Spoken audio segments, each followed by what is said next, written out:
मैं तो मोदी जी का जानकार हूँ, मैं मोदी जी को जानता हूँ। क्या क्या अच्छा लगता है उनमें? कि वो चाह कर भी दो ही हाथ मतलब हो जाने चाहिए, तो चार हाथ चार पैर, मतलब क्योंकि देखिए वो नॉन बायोलॉजिकल हैं, वो ईश्वर का साक्षात अवतार हैं। कल की अवतार कहा है उनको? एक जो पहले कांग्रेस में थे साधु हैं वो वो। कल की भी अवतार है, वो परसों की भी अवतार है, वो नरसों की भी अवतार है। अभी अभी अभी कैसे देख रहे हैं ये जो ईरान और अमेरिका का जो युद्ध चल रहा है, इजराइल का? देखिए अभी तक था वॉर रुकवा दी पौ, अब ये वॉर चलवा दी पौ, क्योंकि पौ 2 दिन पहले वहाँ थे। हाँ, ऐसा उनके क्या? आने से ठीक बाद युद्ध शुरू हो गया। बस आप पकड़ गए बात को। देखिए शंभू जी, आप जानते सब कुछ हैं, आप थोड़ा घुमा फिरा के फिर के लेते हैं, इसलिए आपको पता तो आपको भी है कि 2 दिन पहले ही क्यों गए वहाँ पौ के पास, नेशनल पौ इंटरनेशनल पौ के पास गए, और उसके 2 दिन बाद ही युद्ध चालू हो जाता है। तो वो मोदी जी सुनते सुनते तंग आ चुके थे, वॉर रुकवा दी पौ, वॉर रुकवा दी पौ। तो उनको लगा कि मैं रोकने वाला ही साबित हो रहा हूँ, और निगेटिविटी बन रही है कि मैं रोक देता हूँ चीज़ों को, तो उन्होंने सोचा मैं चलवा भी देता हूँ। मेरे साथ राजनीति को गहरे से समझने वाले भगत राम जी हैं, और पेशे से पत्रकार भी रहे हैं, और हम पहली बार मिल रहे हैं। और आप लोग जो इनको देखते हैं, जो पॉलिटिकल सटायर हैं, मोदी जी के बड़े फैन हैं। बिल्कुल बनना पड़ेगा, क्यों नहीं तो कैसे बताइए। अभी जो तापसी पन्नू ने बोला, उनसे पूछा गया था आपको कौन से नेता ज़्यादा अच्छे लगते हैं, राहुल गांधी या मोदी? उन्होंने कहा मोदी, क्योंकि मुझे इस देश में रहना है, तो भक्ति तो करनी पड़ेगी। ऐसे हालात नहीं हैं। मतलब आप और हम यहाँ बैठे हैं इसलिए, कहीं और होना चाहिए था हमको, तब मानते हैं। कहीं और हाँ, मतलब कोई हमसे मुलाकात करने आता, जहाँ पे मिलाई करने आते हैं वहाँ पे होते हैं। वैसे कोशिश तो आपको भी वहाँ पे भेजने की हुई है। कैसे देख रहे हैं? मतलब ये जो आप पूरा सोच, ये पूरा पॉलिटिकल आदमी हैं आप, कुछ भी नॉन पॉलिटिकल आपका नहीं। इतना पॉलिटिक्स आप कैसे, मतलब आप इतना ज़्यादा बार पॉलिटिक्स बोल दिए हैं, मुझे डर लगने लगा। एक तो आपने बोला पॉलिटिक्स का मैं बहुत जानकार हूँ, मैं नहीं हूँ सच में। सर जानते हैं तभी तो आप उसको काउंटर कर रहे हैं। मैं तो मोदी जी का जानकार हूँ, मैं मोदी जी को जानता हूँ। क्या क्या अच्छा लगता है उनमें? ये कोई सवाल है? आप पूछे क्या अच्छा नहीं लगता है, ये ज़्यादा बेहतर है। मुश्किल से ही आप ढूंढ पाएंगे कोई चीज़ ऐसी जो उनमें अच्छी ना हो। आप बताइए, आप पूछे क्या अच्छा नहीं है। क्या अच्छा नहीं है? उनमें ये अच्छा नहीं है कि वो चाह कर भी दो ही हाथ मतलब हो जाने चाहिए, तो चार हाथ चार पैर, मतलब क्योंकि देखिए वो नॉन बायोलॉजिकल हैं, वो ईश्वर का साक्षात अवतार हैं। तो अभी कम से कम 10-20 हाथ उनके दिख जाने चाहिए थे, या तो जानबूझकर नहीं दिखने दे रहे हैं। देखिए कल की अवतार कहा है उनको? एक जो पहले कांग्रेस में थे साधु हैं वो वो। कल की भी अवतार है, वो परसों की भी अवतार है, वो नरसों की भी अवतार है। नहीं, कल की अवतार एक भगवान का टर्म है। वो वाले कल की, हमने सोचा हाँ। कल की अवतार है। नहीं, कल की एक भगवान का टर्म। तो ये 18 घंटा, ये कोई किसान मतलब गरीब परिवार से हैं, तो हो सकता है मेहनत करते हों। देखिए वो 18 घंटा वाली बात तो पहले ही झूठी साबित हो चुकी है। वो 25 घंटा बोल चुके थे, आपको पता है 25 घंटा मेहनत करते हैं। अब शोध इस बात पर होना चाहिए कि वो एक्स्ट्रा 1 घंटा जो है वो कहाँ से आया, वो मोदी जी ने कैसे निकाला, कैसे बनाया। देखिए जब पृथ्वी का सृजन हुआ तो कहते हैं कि अलग अलग धर्मों के हिसाब से मान्यताएं हैं, इतने दिन में पृथ्वी बनी, सृष्टि की रचना हुई। हमारे हिसाब से अब ये एक नई रचना है कि 24 में से 25वां घंटा कैसे पैदा हुआ। मोदी जी ने कितनी मेहनत की होगी जब 25वां घंटा आया। 24 घंटे थे पहले, मोदी जी के आने से पहले 2014 से पहले 24 घंटे के दिन रात होते थे, अब 25 घंटे के होते हैं। लेकिन राजनीति के सिकंदर तो हैं। सिकंदर भी वही हैं, पोरस भी वही हैं, सब कुछ वही है। देखिए हारता भी वही है, जीतता भी वही है। मोदी ही जीतता है, मोदी ही हारता है, मोदी ही जिताता है। जिसको चाहते हैं उसको जिताते हैं, जिसको नहीं चाहते उसको नहीं जिताते। ये तो है। डोनाल्ड ट्रंप से उनकी अच्छी दोस्ती है, ओबामा से तो मैं थी, उन्होंने ही जिताया। इजराइल से ये बेंजामिन नेतन्याहू से अभी वो मिल के आए। खाली नेतन्याहू मत बोलिए, खाली आप बोलिए नेतन्याहू फूफा। हमको बुरा लगता है, जब भगत लोग को बुरा लगता है अगर बिना फूफा के बोला जाता है। आप बोलिए आपके नेतन्याहू फूफा, क्योंकि भगत लोग के फूफा हैं वो, जैसे पौपा नहीं, उन्होंने कहा फादरलैंड। अभी मोदी जी ने फादरलैंड कहा है इजराइल को। Modi ji great grand fatherland भी बोल सकते थे। मोदी जी ने बिल्कुल सही बोला है, मोदी जी कभी भी गलत नहीं बोलते हैं। मदरलैंड यहाँ है, फादरलैंड वहाँ है, क्योंकि हम भक्तों के और ख़ुद मोदी जी, आप समझिए, इशारा समझिए कि फादरलैंड, जब हम बोलते हैं पॉपो, आप लोग कई बार हम समझते हैं, आप लोग मजाक उड़ाते हैं कि आपको नए पॉपो मिल गए, नेतन्याहू नए पॉपो हो गए, अभी जिनपिंग नए पॉपो हो गए थे, पुतिन नए पॉपो हो गए थे। तो पॉपो का मतलब ही फादर होता है। तो फादरलैंड इसीलिए बोला उन्होंने कि हमारे पॉपो हैं वहाँ पे, हमारे फादरलैंड है वो। अभी कैसे देख रहे हैं ये जो ईरान और अमेरिका का जो युद्ध चल रहा है, इजराइल का? देखिए, देख तो मोदी जी रहे हैं, हम तो क्या अगर देखेंगे? चाहें तो मीडिएट कर सकते हैं। क्या है, नहीं कर सकते, और कोई कर ही नहीं सकता है। देखिए, पहले एक बार उन्होंने, देखिए, रूस यूक्रेन में रुकवाया था, देखो, तो एक बार रुकवा दिया, अब चलवा दिया। देखिए, अभी तक था वॉर रुकवा दी पॉपो, अब ये वॉर चलवा दी पॉपो, क्योंकि पॉपो 2 दिन पहले वहाँ थे। हाँ, ऐसा उनके आने से ठीक बाद युद्ध शुरू हो गया। बस आप पकड़ गए बात को। देखिए शंभू जी, आप जानते सब कुछ हैं, आप थोड़ा घुमा फिरा के फिर के लेते हैं, इसलिए आपको पता तो आपको भी है कि 2 दिन पहले ही क्यों गए वहाँ पॉपो के पास, नेशनल पॉपो, इंटरनेशनल पॉपो के पास गए, और उसके 2 दिन बाद ही युद्ध चालू हो जाता है। तो वो मोदी जी सुनते सुनते तंग आ चुके थे, वॉर रुकवा दी पॉपो, वॉर रुकवा दी पॉपो। तो उनको लगा कि मैं रोकने वाला ही साबित हो रहा हूँ, और निगेटिविटी बन रही है कि मैं रोक देता हूँ चीज़ों को, तो उन्होंने सोचा मैं चलवा भी देता हूँ, तो उन्होंने फिर वॉर चलवा दी पॉपो ने। लेकिन ट्रंप पर कुछ नहीं बोल रहे। ट्रंप ने एक बार कह दिया कि हम उनका पॉलिटिकल करियर ख़राब कर सकते हैं, फिर कहते हैं मोदी हमारे अच्छे दोस्त हैं। देखिए, अपना धर्म, अपना कल्चर, अपना संस्कृति जो है बड़े लोग का इज्जत सिखाता है। देखिए, गांव में भी कोई, आप देखिए, कोई बहू होगा तो कोई जेठ और ससुर का नाम लेते हैं क्या? जब आएंगे कोई पूछने तो देखिए वो ऐसे करके बोलती हैं कि कह दीजिए वो तो खेत गए हैं, बोलते हैं ना, कह दो गुल्लू, कह दो इनसे खेत गए हैं। तो आप देखिए, कभी वो डोनाल्ड क्यों बोला? क्योंकि डोनाल्ड नाम लेना अच्छा नहीं समझते, वरना अपने से बड़े का नाम नहीं लिया जाता। मोदी जी की उम्र 75 है, डोनाल्ड अंकल की, पॉपो की उम्र जो है वो 78 है। तो अब अपने से बड़े की एक तो बात नहीं टाली जाती, हमारी सभ्यता, हमारे संस्कार नहीं सिखाते, और उनका नाम नहीं लिया जाता।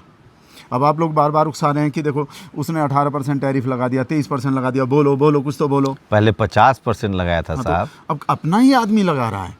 देखिए, वसुधैव कुटुंबकम किसने दिया? हमने दिया। जब पूरी धरती अपना कुटुंब है वसुम, तो अमेरिका कहीं बाहर हो गया धरती से? अपना ही है सब, अपना ही लगा रहा है, हम पे लगा रहा है, कोई पराया लगा रहा है। जब डोनाल्ड भी अपने हैं, नेतन्याहू अपने ही घर में जा रहा है। ऐसा नहीं कि सिर्फ आप लोग कहते हैं कि अडानी को दे दिया सब कुछ। अब अडानी को दे दिया तो ऐसा लगेगा कि पक्षपात हो रहा है। जब हम तो सबको अपना मानते, अखंड भारत का हिस्सा थे पहले सब, आपको पता ही है। यूक्रेन का पुराना नाम क्या था, रूस का पुराना नाम क्या था, अमेरिका का पुराना नाम क्या था, सबको पता है, अखंड भारत था। तो आज भी मोदी जी अखंड भारत मानते हैं कि डोनाल्ड, अरे ये अपना ही है, वसुधैव कुटुंबकम। ले लो भाई, 17% लगा दो, 18 ले लो। तो ईरान भी तो अखंड भारत का हिस्सा था। हाँ बिल्कुल है, लेकिन देखिए चूड़ी टाइट करनी पड़ती है कहीं कहीं, आपको पता है। देखिए, मोदी जी चूड़ी टाइट करने ही आए हैं, और वो गलती से कभी कभी ऐसा होता है, हमको भी थोड़ा कुछ दर्द सा महसूस होता है, भगत लोग को भी बीच में ऐसा लगता है जैसे हमारी भी कुछ टाइट हो रही है। वो सह लेंगे, जैसे मान लीजिए आपको पता है शेर पालना महंगा पड़ता है। तो ईरान का मामला, कल को मोदी जी क्या करते, देखिए 4 बच्चे हैं, एक बाप क्या करता है कि आज इसको लाड कर लिया, कल उसको लाड कर लिया, परसों उसको लाड कर लिया। तो ईरान को भी कर लेंगे, वो पहले किया है, आगे भी कर लेंगे। आप देखते नहीं हैं शेख और कैसे गले लगते हैं, मेरा भैया, मेरा भैया, मेरा भैया, मेरा भैया।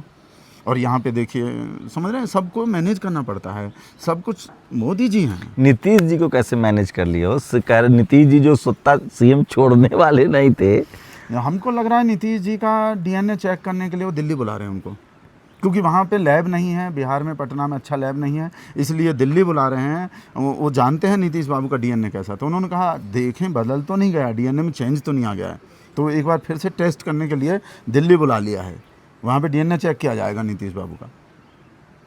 मतलब एकाएक कैसे मानेंगे? मतलब मोदी जी एकाएक ही करते हैं सब चीज़, एकाएक होता है। देखिए, एकाएक किसी को बना देते हैं, एकाएक देखिए रेखा गुप्ता का किसी ने नाम सुना था? पर्ची वाला सीएम का आइडिया कैसा लगता है आपको? वही तो, पर्ची ही सब कुछ है। रेखा गुप्ता का नाम किसी को नहीं पता था, एकाएक बना दिया। मोहन यादव का नाम किसी को नहीं पता था, एकाएक बना दिया। भजनलाल शर्मा का किसी को नहीं पता था, एकाएक बना दिया। नायब सैनी का नाम पता नहीं था, एकाएक। मोदी जी का कभी कभी लगता है मोदी जी का पूरा नाम नरेंद्र भाई दामोदर दास मोदी नहीं है, नरेंद्र भाई एकाएक मोदी है। बड़े सारे फैसले लेते बड़े हैं। अचानक ही, उनकी यूएसपी है, वो एकदम से करते हैं काम।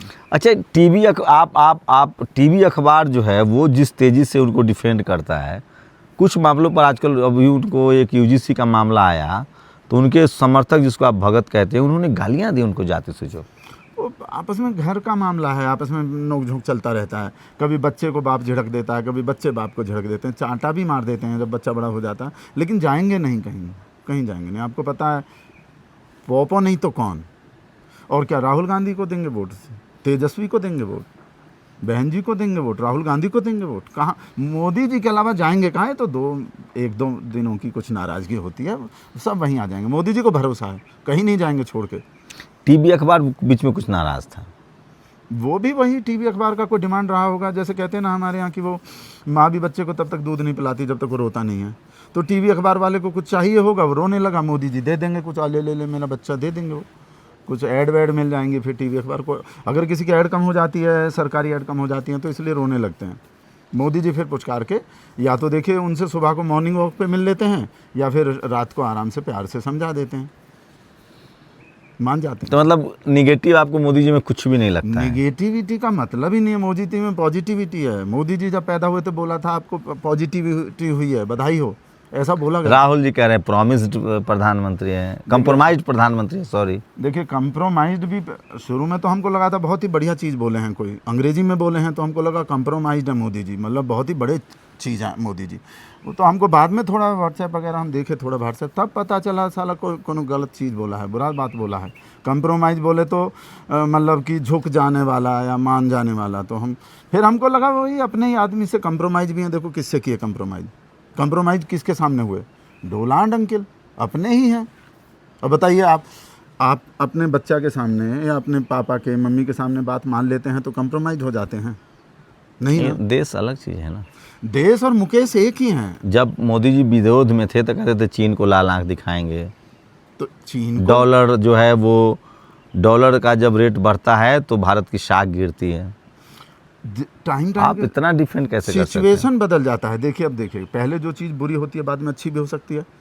अब मान लीजिए मतलब पहले महंगाई मतलब डायन थी और अब भौजाई हो जाएगी। बिल्कुल हो जाता महंगाई है। तो महंगाई रहेगी ना देखिए, सर। रिश्ता बदल जाता है। जैसे कहते हैं कि सोच वही रिश्ता नया, कुछ ऐसा बोलते हैं। अब मोदी जी किए हैं, हमारा क्राइटेरिया एक है, मोदी जी किए हैं तो ऐसे ही नहीं बना जाता है। आंख मूंद के आप बोले मोदी जी किए हैं तो अच्छा ही किए होंगे, हम आपको बता देते हैं। देखिए अब आप देखिए वहाँ सड़क दिख रहा है आपको, कौन बनवाया, ऐसे ही बन जाता है।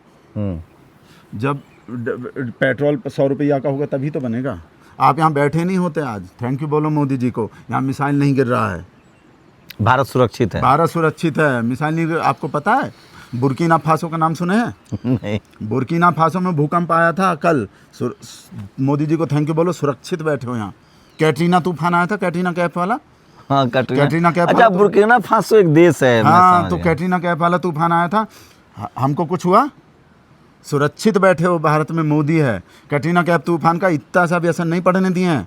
कोई पड़ा आपको कहीं? कैसी बात है, नोटबंदी में लोग मरे, लॉकडाउन में लोग मरे, लोग जिए हैं नोटबंदी से। बैंक अभी कोरोना आया तो लोग मरे, नोटबंदी में लोग मरे, कोरोना में लोग मरे, पैदल चल के। अच्छा, फिर बोलने लगते हो पॉपुलेशन बढ़ रहा है, पॉपुलेशन थोड़ा सा घटा देते हैं तो फिर चिल्लाने लगते हो मर गए।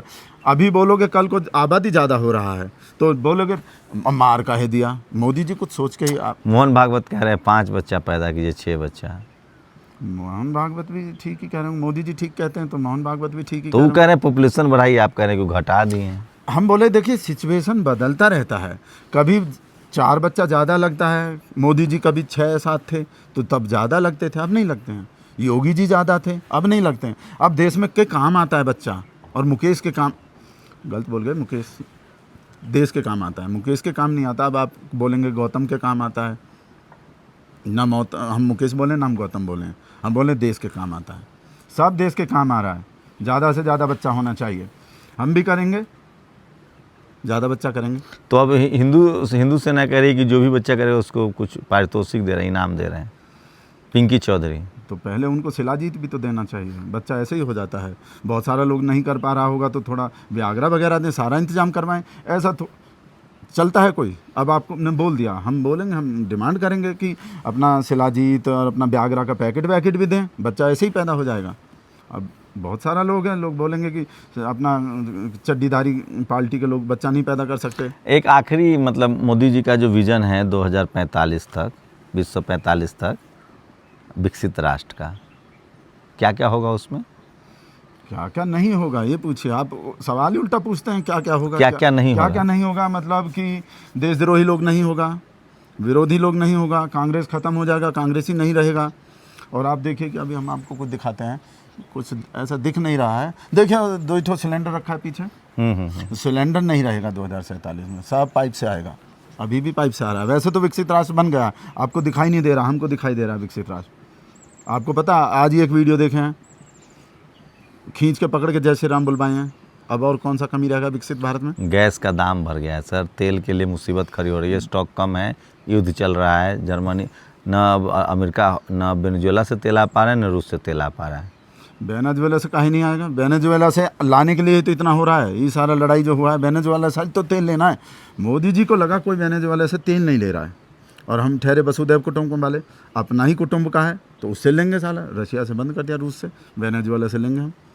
अब आप ये मत पूछिएगा कि हमको तो एक धेले का फायदा नहीं हुआ, सस्ता तेल आ रहा है, सस्ता। चलिए आज तो बच गए हैं भगत राम जी, नेक्स्ट हम लोग कई दिन इनसे बातचीत करने वाले, इनको फंसाएंगे जरूर, इनको असली पत्रकार का मतलब समझाएंगे। हम भी आपको बहुत सारा चीज़ अगले वीडियो में समझाएंगे, बहुत अंदर का बात बताएंगे। मोदी जी और बहुत कुछ किए हैं।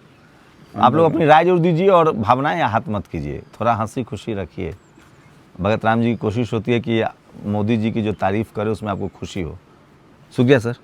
शुक्रिया, आपका भी शुक्रिया। नेशनल दस्तक की आपसे गुजारिश है कि अगर इसको बचाना चाहते हैं तो नेशनल दस्तक को सब्सक्राइब करने के लिए रेड कलर के सब्सक्राइब बटन को दबाएं, फिर बेल आइकन की घंटी दबाएं। नेशनल दस्तक को बचाने के लिए बहुत जरूरी है कि हर खबर को शेयर करें, लाइक करें, कमेंट जरूर करें।